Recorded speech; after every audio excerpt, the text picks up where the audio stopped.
Welcome back to the Physics of Faith podcast. I'm Tim. I'm Tommy. And we are still in the book of Daniel.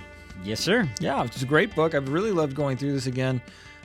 Today we're up to chapter 6. Yeah, this is what should be a fairly familiar story to most folks. Yeah. And this is kind of how we see the book of Daniel is the first 6 chapters are pretty story-driven about like events and things that Daniel was a part of and different kings that he served under. Yep, and it kind of goes in the order, at least it's a semi-continuous timeline, basically. Right.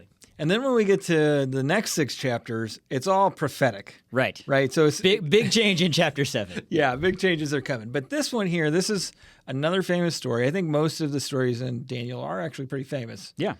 Most people are familiar with them, but we're gonna go ahead and stop talking about it. Let's read it, and then we'll discuss what we've read.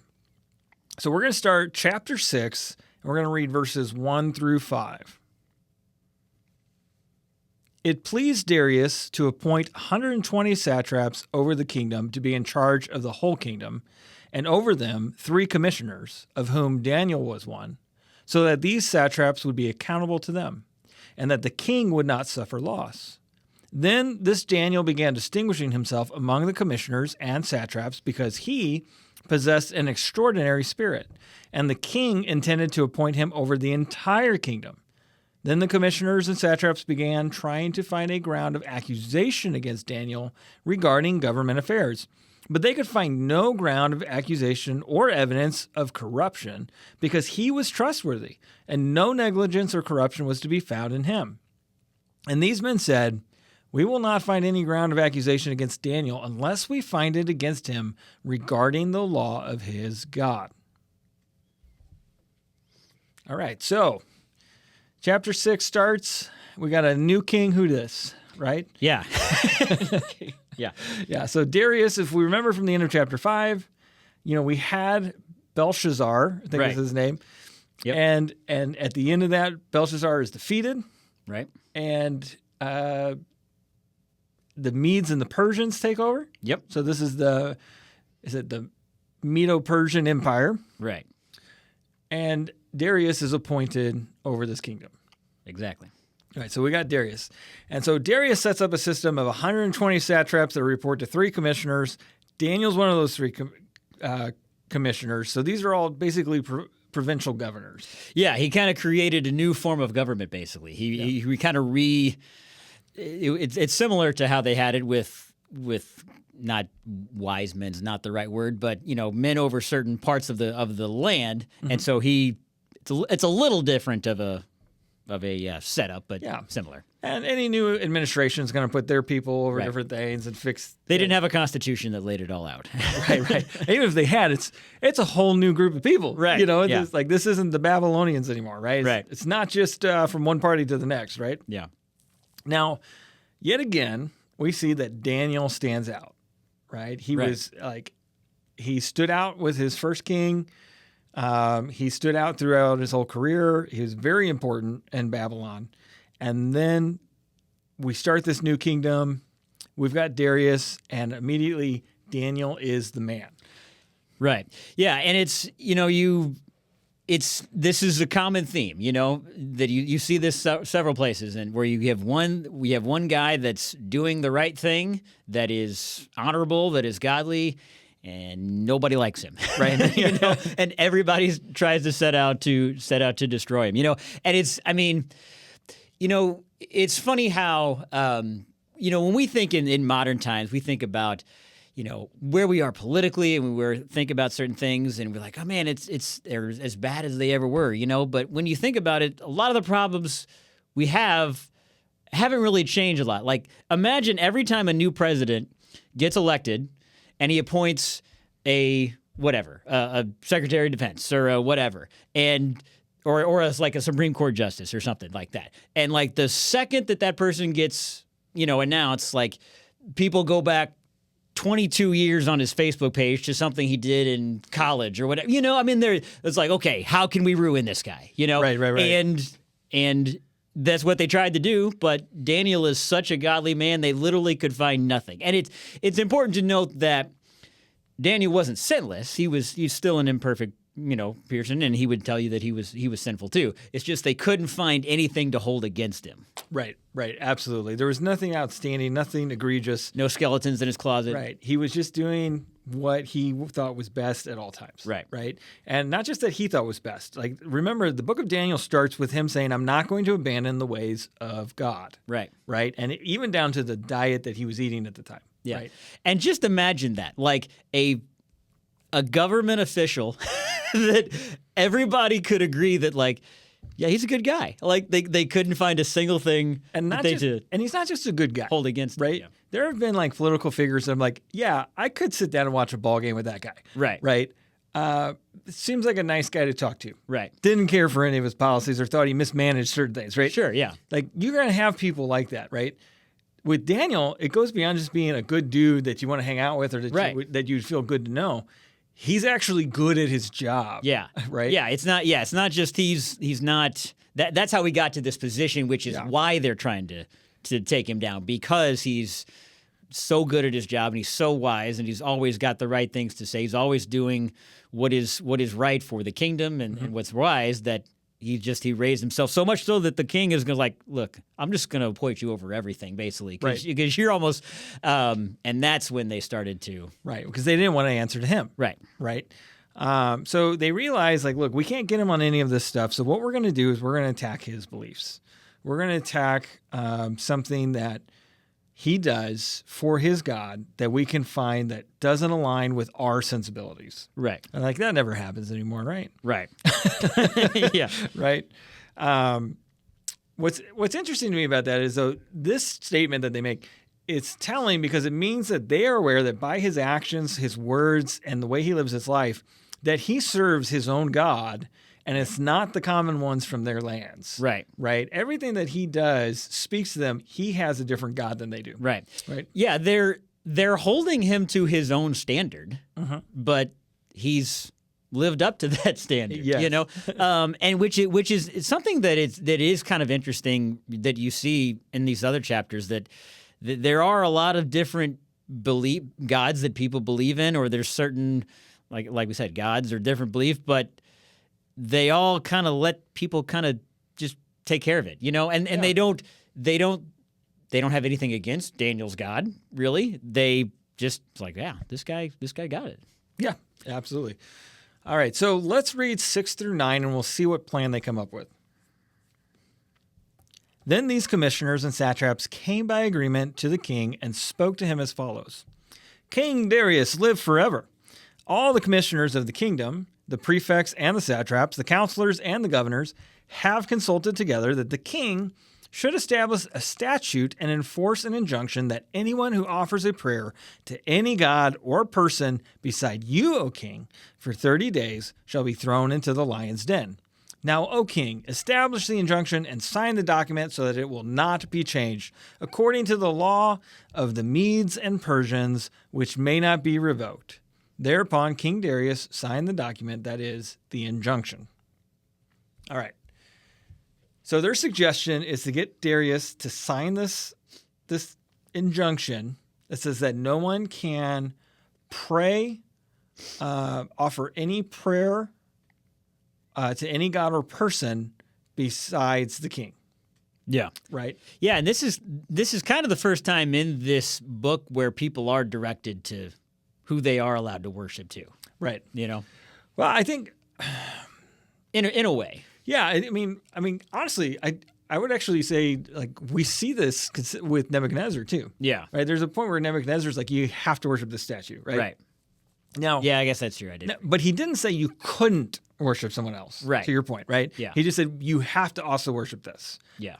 And this seems really weird, I think, to us in a modern sense. Right. So why would they suggest this? So if, as we know, like, it's been a power shift. Right. Right? It's a new government. It's a new regime. It's a new people, right? The idea of this is kind of rooted in solidifying Medo-Persian control. Mm-hmm. The idea here is like, look, we won, so you need to adhere to what our king is doing. Right. You need to bow to our king. You need to serve our king. You you need to spend a time, and it's not even a permanent thing. It's a 30-day thing. Yeah. Right? So for 30 days, you can't pray to your God. Just 30 days. Right. I'm not saying you can't pray to your God. I'm just saying for the next 30 days, if you need something, you need to ask me. Something special about this 30 days. Right? Yeah. The idea is to break the habits, break that thing, and say, look, you need to be dependent upon our King. Right. Right? That is what they're doing here.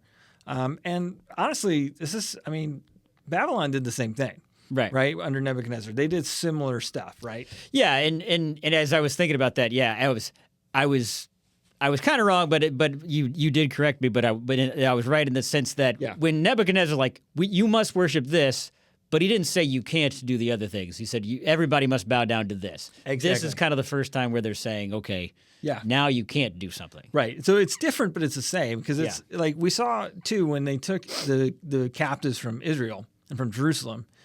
What did they do? Is well, you're going to go to our camp. Yeah. You're going to learn how to be like us. You're going to eat our food. You're going to do this, right? And Daniel found a way at that time to say, I'm not going to do it your way, but I'm going to get the results you want. Right. And so let me do that. And they said, okay. Yeah. Right. And, one thing that this kind of, it is interesting that they all come to King Darius and say, everybody must worship you. And he goes along with it. Like, that is important to note that, like, Darius didn't come up with this. Right. These were these other guys that talked him into doing it. And as we'll see in a minute, he didn't quite have we'll go ahead. Right. Well, I think there's a couple things about that I want to bring up real quick before we move on to the next part. They tell him that all of the satraps, counselors, and governors have agreed to this. Yeah. Oh, yeah, that's true. Yeah. Daniel was not a part of this conversation. They did this without him. That's a good point. Yeah. So Darius assumes Daniel's in on this, right? Right. Or at least it would be easy to assume that. And then, of course, one of the things they do here at the end is they tell him what the penalty should be, right? Right. And the penalty is really over the top, right? It's kind of ridiculous, but it's really meant to like make a show or to showcase this is what happens to people who don't step in line. Yeah. Right. And then I think another part of this that's really important as we continue. According to Medo-Persian law, a king's decree could not be overturned even by himself. Yeah. So the second he signs this, it's a done deal, and he doesn't even have his own authority to overturn it. Yeah, that is important to know because Darius didn't know what these guys were planning on doing, and so once he signed it, his hands were kind of tied behind his back. He couldn't really do what he really wanted to. Yeah. Although I would say this: if you think that something is preventing you from doing the right thing, don't believe that. Right. Yes. Right. All right. So let's jump. As we see here in Daniel, like just because it's illegal or not illegal, if it goes against God, it goes against God, and that. Be more concerned with God. Yeah. Right. All right. So we're going to look at verses 10 through 15. Now, when Daniel learned that the document was signed, he entered his house, and in his roof chamber he had windows open toward Jerusalem. And he continued kneeling on his knees 3 times a day, praying and offering praise before his God, just as he had been doing previously. Then these men came by agreement and found Daniel offering a prayer and imploring favor before his God. Then they approached and spoke before the king about the king's injunction. Did you not sign an injunction that any person who offers a prayer to any god or person beside you, O king, for 30 days is to be thrown into the lion's den? The king replied, the statement is true, according to the law of the Medes and Persians, which may not be revoked. Then they responded and spoke before the king. Daniel, who is one of the exiles from Judah, pays no attention to you, O king, or to the injunction which you signed, but keeps offering his prayer 3 times a day. Then as soon as the king heard this statement, he was deeply distressed and set his mind on rescuing Daniel. And until sunset, he kept exerting himself to save him. Then these men came by agreement to the king and said to the king, recognize, O king, that it is a law of the Medes and Persians that no injunction or statute which the king establishes may be changed. Right, so Daniel finds out about the injunction. Right. And immediately goes and prays. Right? Right away. And he does this with his windows open. Mm-hmm. Right? Now, this is what he always did. This was his custom, right? Because what he was what he was doing is he had his windows open towards Jerusalem because that was the place of worship for his people. Right. So he's trying his best in this foreign land to worship his God, Right. who their place of worship is back in Jerusalem. Right. Right. And so that was his custom. So what he didn't do was he didn't let the world dictate how he was going to serve God, how he Yeah. was going to pray, and how he was going to praise. Yeah, and I think that I remember as I've grown up hearing this story, he wasn't doing this as a show, Right. you know, like this, like, hey, I'm gonna go against you. Look at me, this is how Holy I am. Yeah, exactly. Yeah, like this is something he already did with the windows open, pointing towards Jerusalem. That was the custom. So this wasn't a, it says later in the New Testament, like these people that they pray so the people can see them praying. Right. That's not right, and that's not what Daniel is doing here. He's doing what he just always does. Exactly. I think that's really important too. Daniel doesn't make a show. Yeah. Right. This is a pretty private ordeal.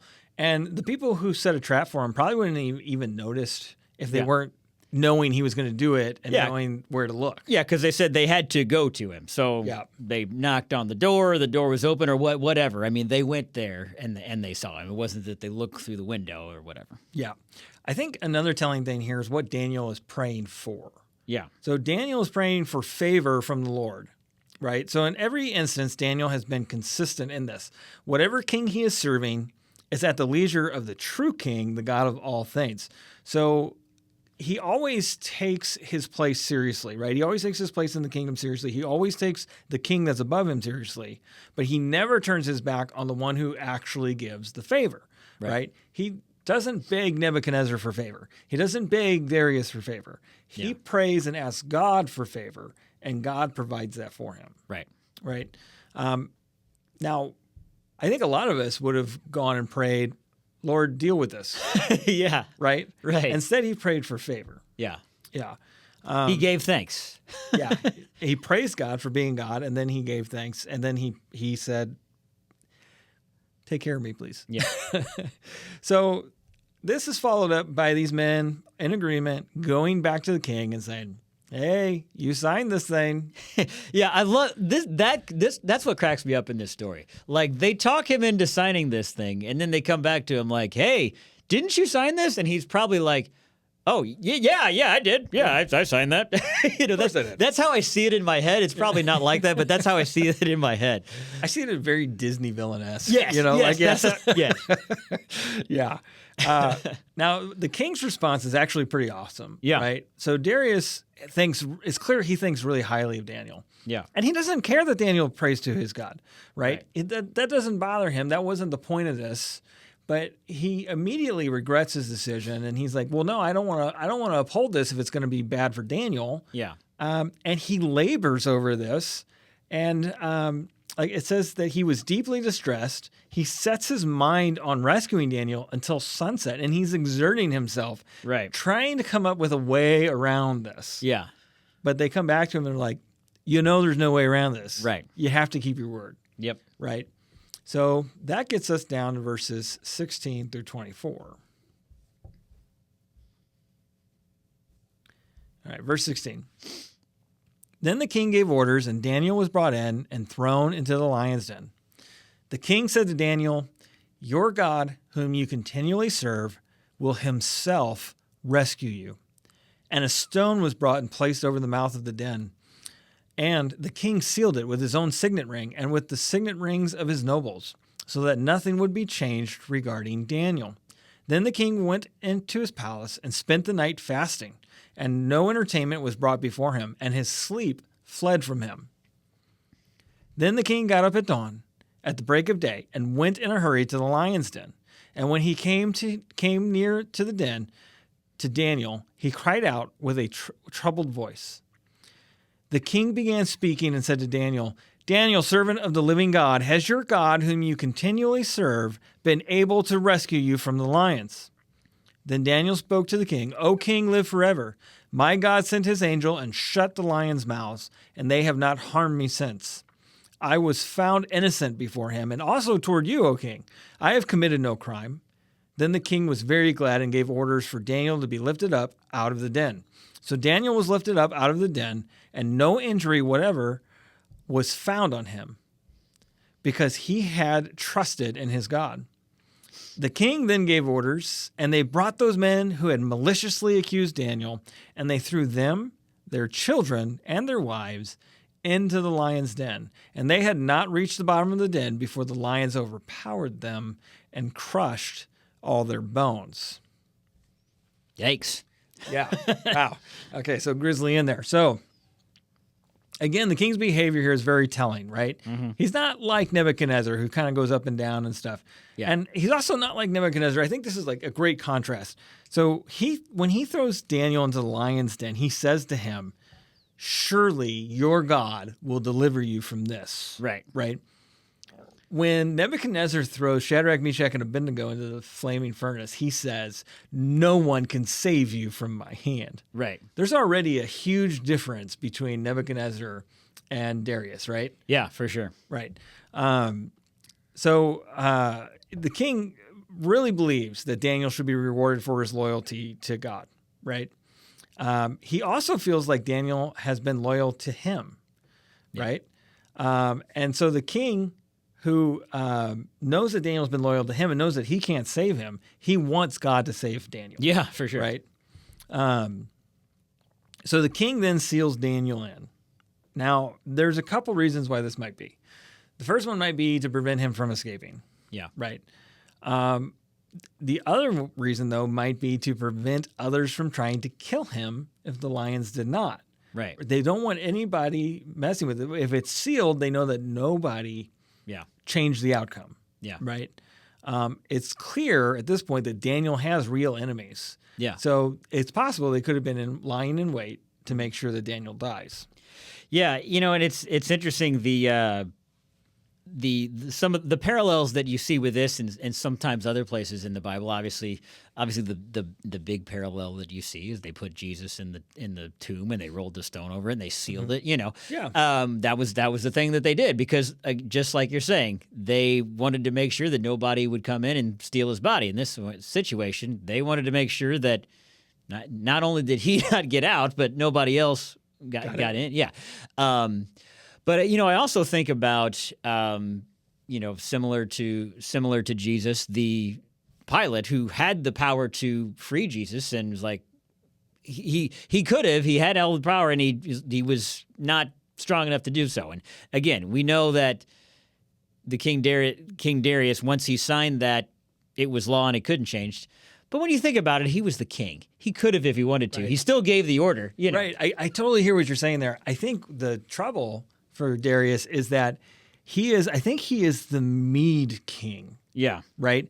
And as we're going to find out, the Medo-Persian Empire, the Persians were the real powerhouse, right? True. And Darius was placed there by another king. Yeah. Right? And we remember this too with Belshazzar and Nebuchadnezzar and all of them. Belshazzar was actually the second king of Babylon, right, behind another king. And he was going to make Daniel the third king, basically, right? That was his whole plan, right? So there's a lot politically. Yeah. But to your point, he could do it. Right. He could do it. He'd have consequences. Yeah. But he could do it, right? This is what I was going towards and I forgot. The other parallel that you see here, as he's throwing him and he says, may your God whom you serve continually rescue you. It's very similar, I think, about when Abraham takes Isaac up to sacrifice him as God tells him to do. He says, the boy or guy are going to go up here and we will be back. Yes. Yeah. There's an expectation there. Yeah. Yeah. But at the same time, Darius is still full of anxiety. Right. Right. Yeah. And he goes home and he is fasting, and he is not taking any type of entertainment. Yep. And not necessarily praying. Right. But he's greatly troubled. Right. He's greatly troubled. Right. All right. So he comes back running at the break of dawn. So as early as he can, he comes back and he asks Daniel, has God saved you? And Daniel declares, yes, God has saved me. He sent an angel. He shut the jaws of the lion. And he did this because, for two reasons. Daniel had committed no crime against God, Right. and Daniel had committed no crime against King Darius. Right. God knew that he was innocent in both accounts. Right. Right. I think sometimes we talk about like, oh, like we're subject to these rulers, but I think especially in modern day, especially in America, we have a tendency for revolution. Yeah. Right. Because that's kind of where we came from. Right. Yeah. And there's a time and a place for that. But like, there is an idea of being resigned to the penalty of the laws of the land. Right. Right. And being willing to endure that for the sake of knowing that you did what was right in the sight of God, knowing that God will justify you. But in this case, God justifies Daniel and takes care of Daniel in both places, right? And Right. his eternal judgment of like, you didn't sin against me. Yeah. As we see that because he went home and he prayed to God, not to Darius.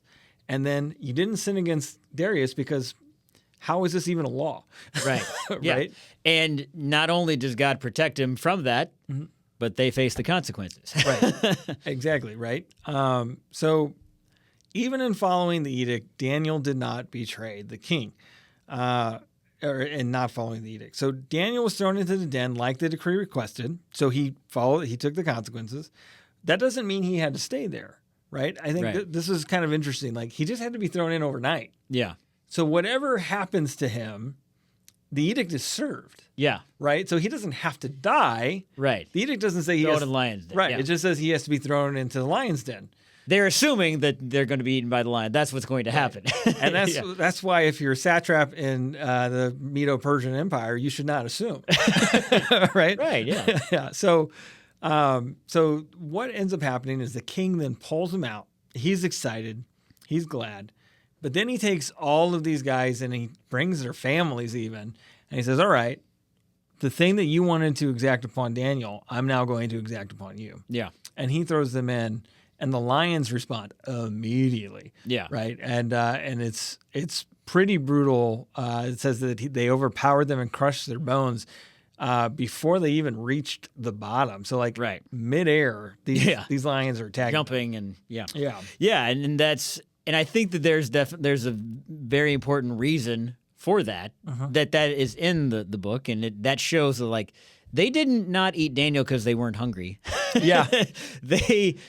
God shut their mouths. This was 100% by God. If God had not intervened, the lions would have eaten him. Yes. But God shut their mouths, and the second God takes his hand, Daniel comes out, and God takes his hand off of it. Yep.